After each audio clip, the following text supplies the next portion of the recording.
Hi, everyone. We welcome you to this brand new interview on doing sociology. And we are very glad to have with us today Professor Ari Sitas. To tell you a little bit about him, he's the chairperson of the South African Brics think tank, serving as the South African representative on the Brics think tanks council. He also heads the University of Cape Town Sociology Department. He's also a celebrated poet and has held numerous prestigious positions, including a fellowship at the Institute of Advanced Studies at JNU, New Delhi, and a guest professorship at the Albert Ludwigs University of Freiburg, and was awarded the inaugural Bhagat Singh Chair at the Center for Historical Studies of JNU in 2016.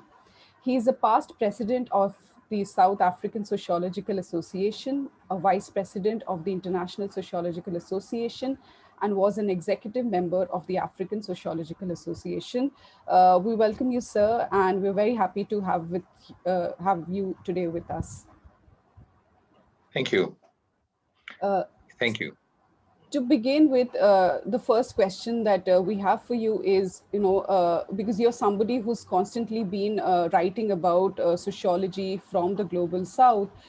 So what, according to you, are some of the challenges that sociologists from the global South, particularly Africa, face in the contemporary world? And what are some of the ways in which these challenges can be overcome? And then do you see some similarities between Africa and some other parts of the global South, such as India? So if you could tell us a little bit about this. Okay, thank you. I think all sociologists, wherever they are, would agree, as I keep on saying, with the fact that we are concerned with an unequal, patterned, interconnected, and evolving sociality. But there is a big but here. With the West-centric development of sociology, which has elevated what was a particular experience into a universal, what sometimes is seen as progress in the North is seen as imperialism in the South. What is seen as a virtuous interconnection between societies is seen by some as destructive. And unless the epistemological foundations of our entanglement are re-reflected, we will be trapped in this situation where we're not quite Europe forever, not quite the West forever. And all we have to do is put energies in correcting our mistakes in order to be seen as Norway or Iceland until, kind of the end of the world as we know it. That's not the way we need to be engaging. Of course, a lot of the stuff that we do is caught in that original moment when the canon was defined.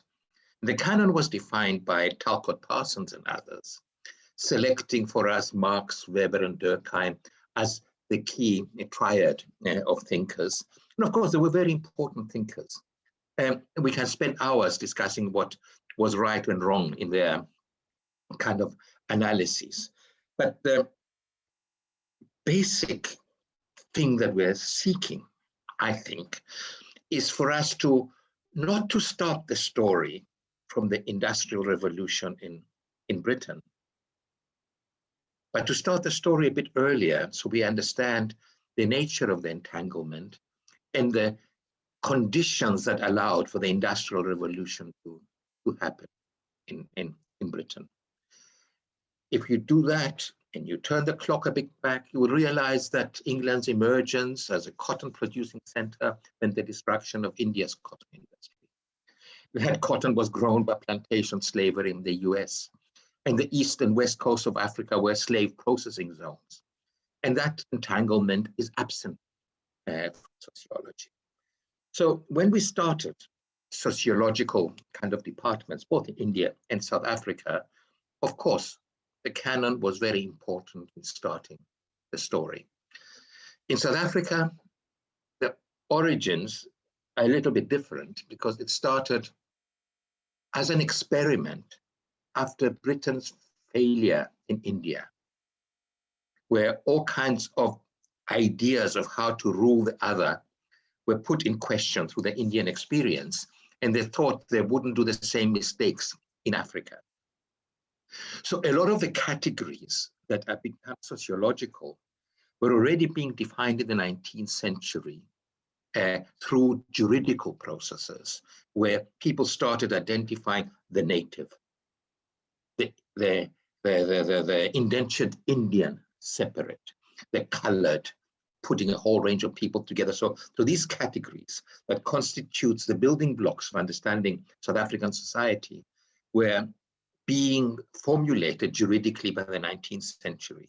The first departments of sociology started in 1920 in South Africa, and they imported thinkers and sociologists from Cambridge, Oxford, London to start those departments.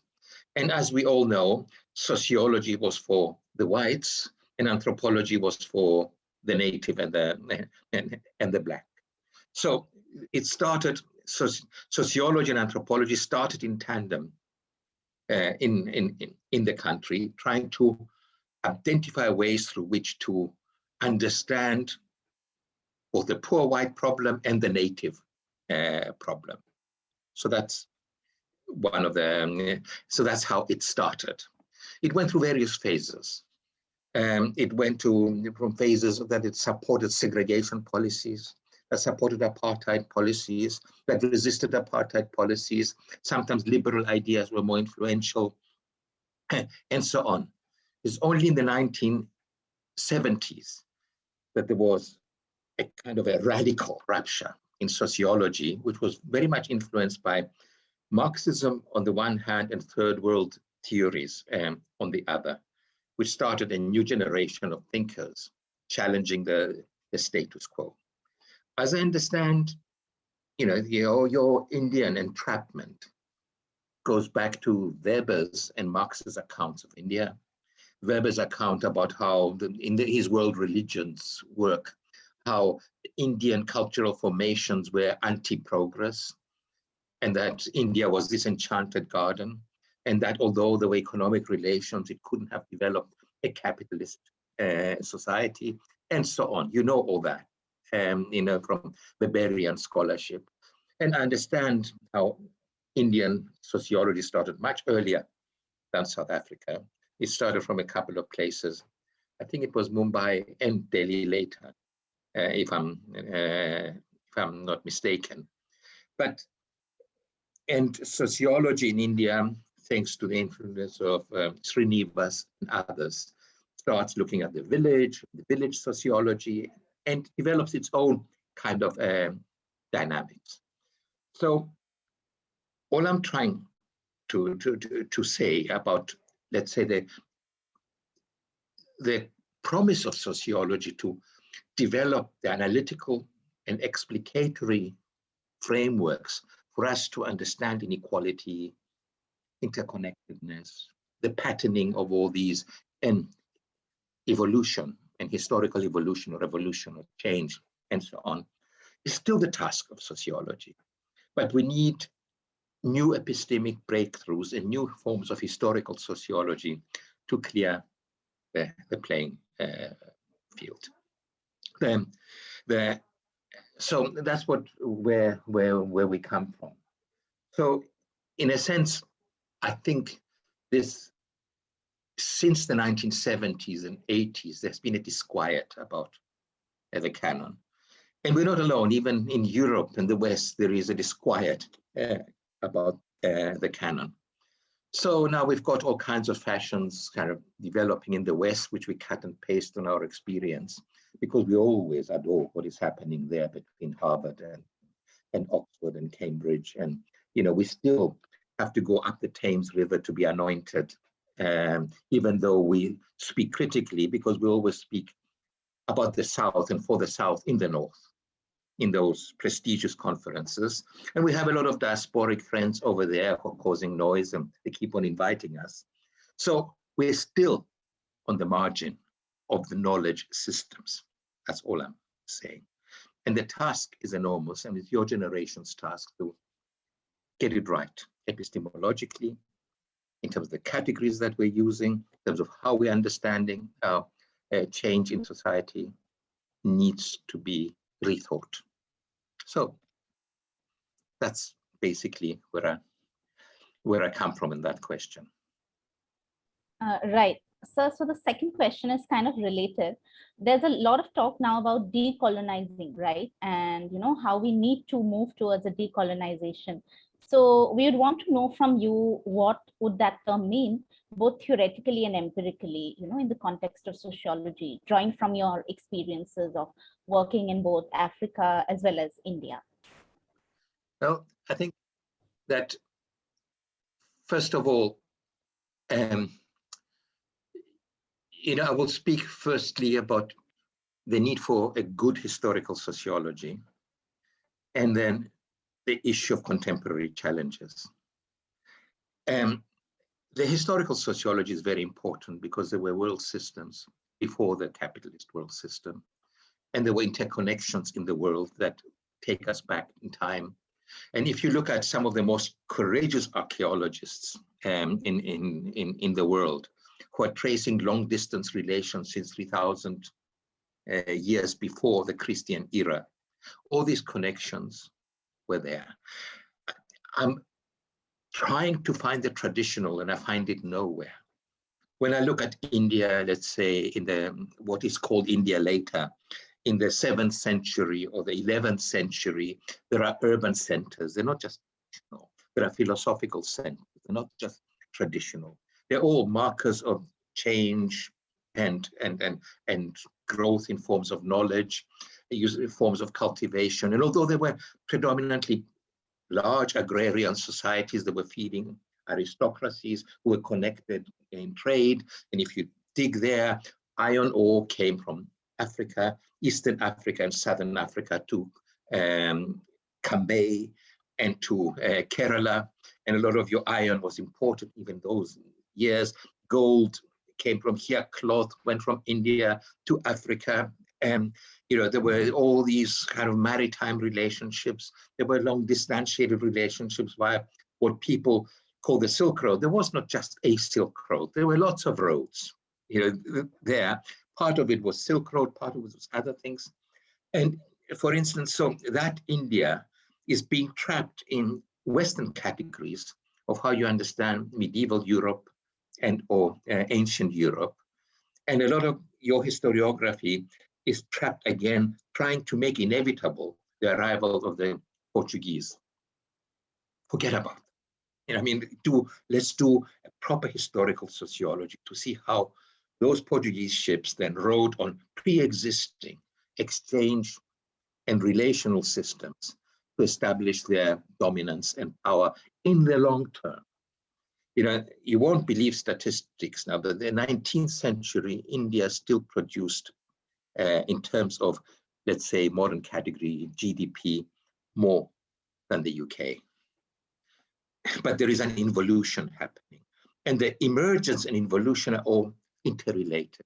You have to understand that. You have to understand how silver in the Americas, in what we call Latin America, brought Europe's way into the Asian economy and into Chinese economy.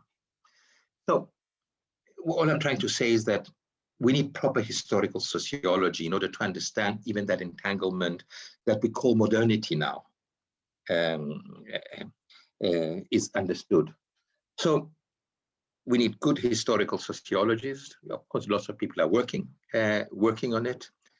And at the same time, we need to understand how we both emerged as emerging powers, India, South Africa, Brazil, perhaps, China, in the last 40 years, not out of deindustrialization in the West, but out of contradictions in our own societies.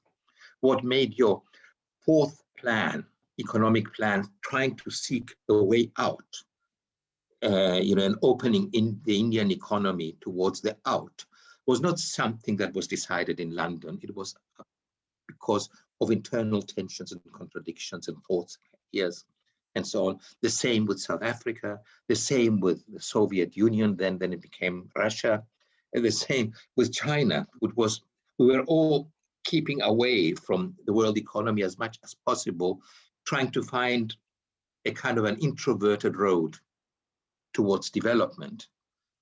And then at the same time, already industrial, we open up to the world economy, and now we're experiencing all kinds of contradictions.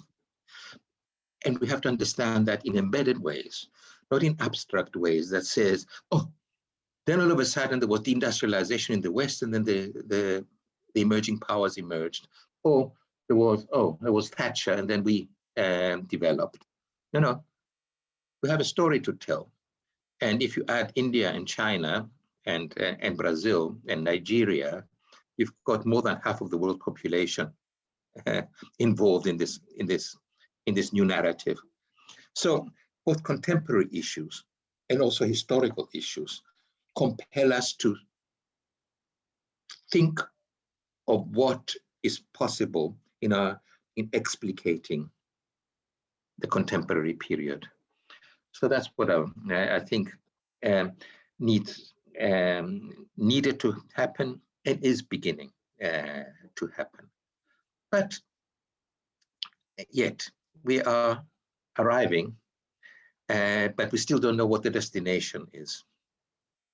We're still kind of going around in circles, that, we can deconstruct now Eurocentrism and West-centricism, and, in our sleep.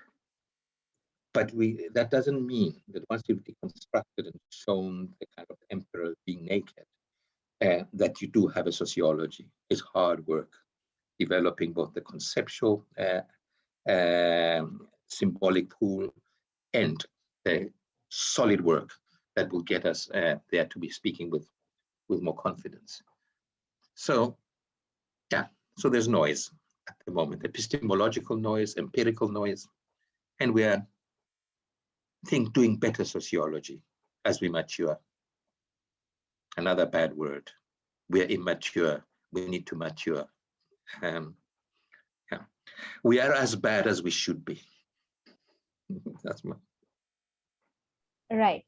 So speaking about, decolonization and moving away from Western sociology, how would you locate the growth of sociology in South Africa? I mean, this is a region that has borne witness to both the apartheid and then, of course, the anti-apartheid movement. So, we would like to know more from you on this. Yeah. Now, as I mentioned before, formal sociology starts in the 1920s, and it is British inspired. Sociological thinking starts before the formal establishment of departments. And there are very interesting examples of good sociological thinking that is anti-segregation and anti-apartheid, from early days. It's only now that it's being rediscovered by a new generation of predominantly Black scholars that it existed outside universities. And there is a lot of effort to reclaim some of those ideas, which were the first responses to colonialism by African communities.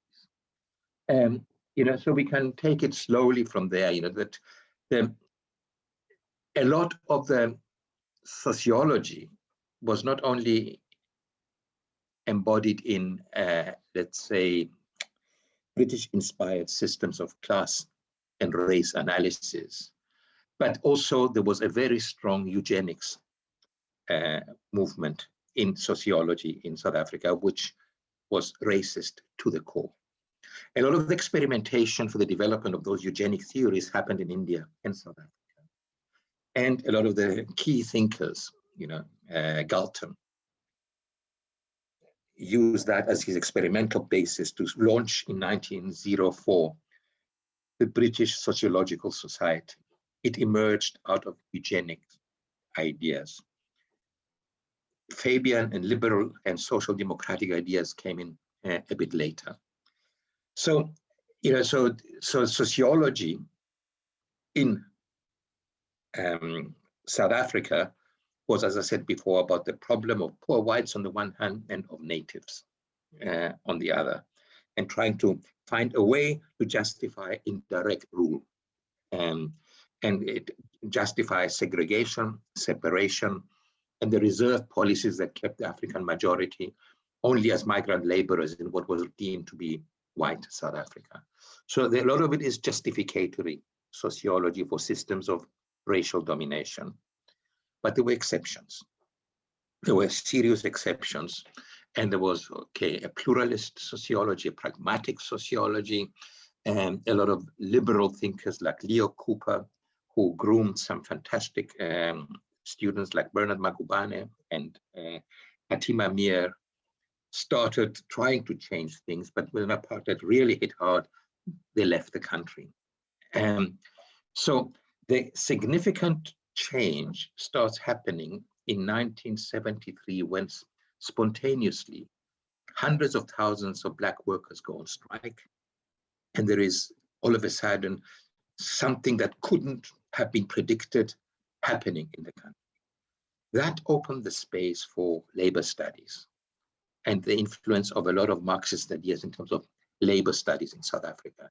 So in this absence of not being able to explicate what was going on, some doors were opened, and all of a sudden those doors were opened much further and further, and the new generation started thinking about a sociology for liberation. So in other words, anti-apartheid to the core, dealing with issues of class, race, gender, and proliferating the fields of study as the crisis intensified. And as the crisis intensified, and a lot of international resources started coming in to support the anti-apartheid movement, a lot of decent research projects could start happening, and a public engaged sociology emerged in the country.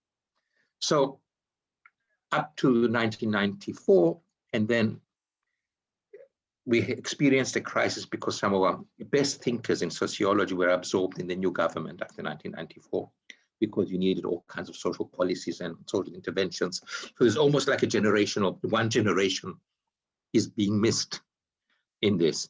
But by now, sociology is again in the ascendance.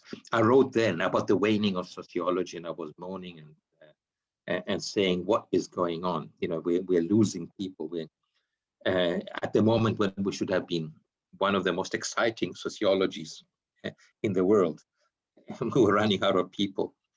Now it's not the case. We have a very good scholarship in terms of trying to think through the epistemological issues we are talking about, trying to recover ancient ideas that were not that were marginalized during the segregation and the apartheid periods. And then, you know, there are issues around identity. Agrarian issues have come up because of the land, the centrality of the land question in South Africa. So we have a proliferation of sociological fields and a lot of new publications. So we're beginning, as I said, to get our house in order. What has emerged, though, is this concern that if we're going to fly, we need to fly together with Asian and Latin American wings in conversation with the North somehow. The North won't disappear, can't disappear, and it is still the energy point for a lot of knowledge production. So I would think that South African sociology is in fine metal at the moment. And, you know, at a certain point, sociology and the humanities were seen to be as irrelevant to the reconstruction and development project. But now people have woken up, and the humanities and the social sciences are seen as important as much as engineering and other areas. So we are beginning to get the resources from government to do decent work. So yeah, it's a story that is fascinating. And what will fascinate, for instance, people in India is perhaps going back to 1911, London, the Universal Race Congress that was called in by a lot of some progressive people in the world. And it involved every sociologist who's got a name in the North.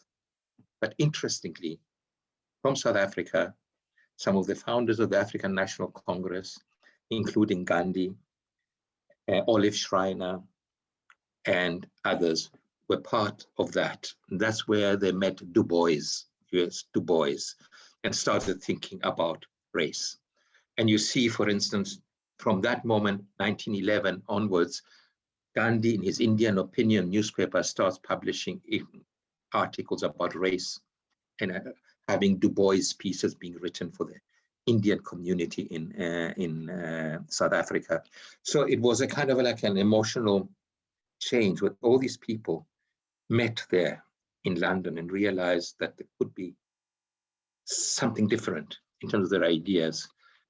And there are people now looking at that and what happened outside formal sociology, what kind of thinking developed. So South African sociology is not at the crossroads. It's basically trying to deal with the enormous social problems that we are facing. So I think that would be my answer. Thank you. It's very interesting how sociology in South Africa has evolved, since apartheid, and then has been impacted by the anti-apartheid movement, and how then issues, agrarian studies and studies on labor became important there. But what is also important as well as interesting is that you yourself had been an anti-apartheid activist. So we would like to know from you, your own experiences of being an anti-apartheid activist and how that then influenced your own academic work. If you could tell us a little bit about that.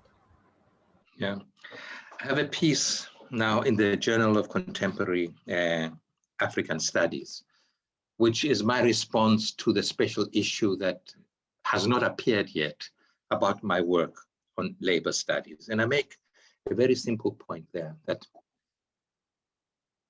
for me, cultural work was always linked to my sociology work, and the one fed to each other.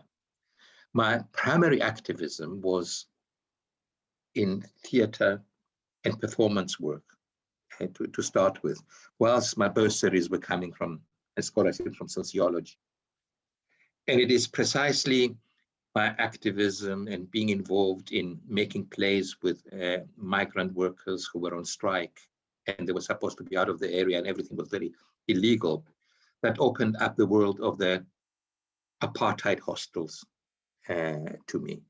That, I became, by playing the stupid white manager in that workers' play, I was known by everybody who was in those hostels, who was a migrant worker. And that opened up possibilities of me understanding what this mobilization and of trade unionism was all about. So the creativity and then social analysis went hand in hand, and the two were accelerating at the same time. So my involvement in the labor movement was as a founder of the, let's say, the workers' theater movement. And then listening to all those stories, was saying, it's a different world and a different reality that is being articulated through this social movement all around us. Of course, then I got much more involved in actual political networks. And it's only in 1993 that I decided I'm not into the politics of power. I'm into creating situations where we open up spaces for more freedom, and therefore working in those areas. But I was also one of the founders of the Congress of South African Writers, so that involved its own kind of mobilizations. I was part of the trade labor movement and part of its thinking groups, and so on. But I had to keep the two worlds separate institutionally, because it was very, very difficult to move between the formal institutions of the university and the activism world. We managed to create some openings in terms of a whole range of progressive projects around the labor movement. Again, because of that, what is going on idea. So we started a culture and working life project, a trade union research project, a Natal worker history project, industrial health units, and so on. So these things were proliferating, and new generation was moving in terms of research activism at the same time. So, so in a sense, it's basically, I think that my activism opened up doors in the period leading up to the first democratic election.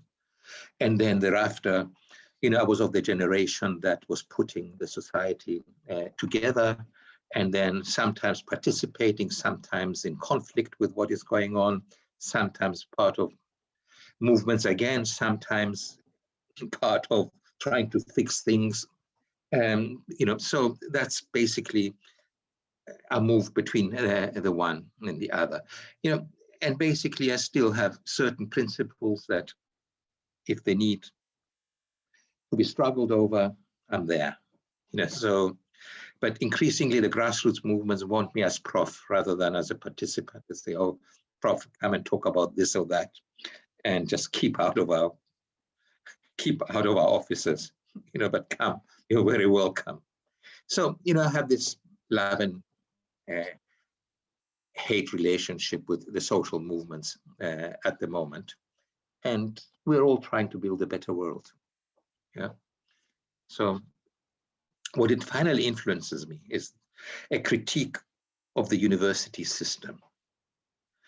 Because I do think unless we're studying human beings in order to explicate human behavior, in most cases so that we can control it, identify who the deviants are, and sort things out. I think that the whole knowledge system should be geared towards human flourishing and look at the obstacles that stop us from getting there and try and find methodologies of removing those obstacles instead of doing social control. So I think that's where my activism leads me, to say the university system has to be challenged and changed. Yeah. Right. So our last question is related, something about, borderless sociology, as well as the transition that we are moving towards borderless sociology, and how you would locate the entry of COVID-19 pandemic. And since most things have now moved online, that how is it influencing this, transition to a sociology that can be borderless? Yeah. As lots of people know, I am a bit tired tired concepts like globalization, internationalization, and so on. They're describing a reality that we have to take into account. But I approach this issue from 3 standpoints. The first one is that these crises we're experiencing are transborder, translocal, and demand human cooperation between states and between civil societies, between movements, if we're going to fix anything. And even if you take the labor issue in South Africa at the moment, it has to involve about 14 countries in Southern Africa if we're going to solve the issues of xenophobic attacks against so-called illegal and migrant workers and so on. So all I'm saying is that the crises are compelling us to think in translocal, transborder ways. That's my first thing. The second thing is that historically,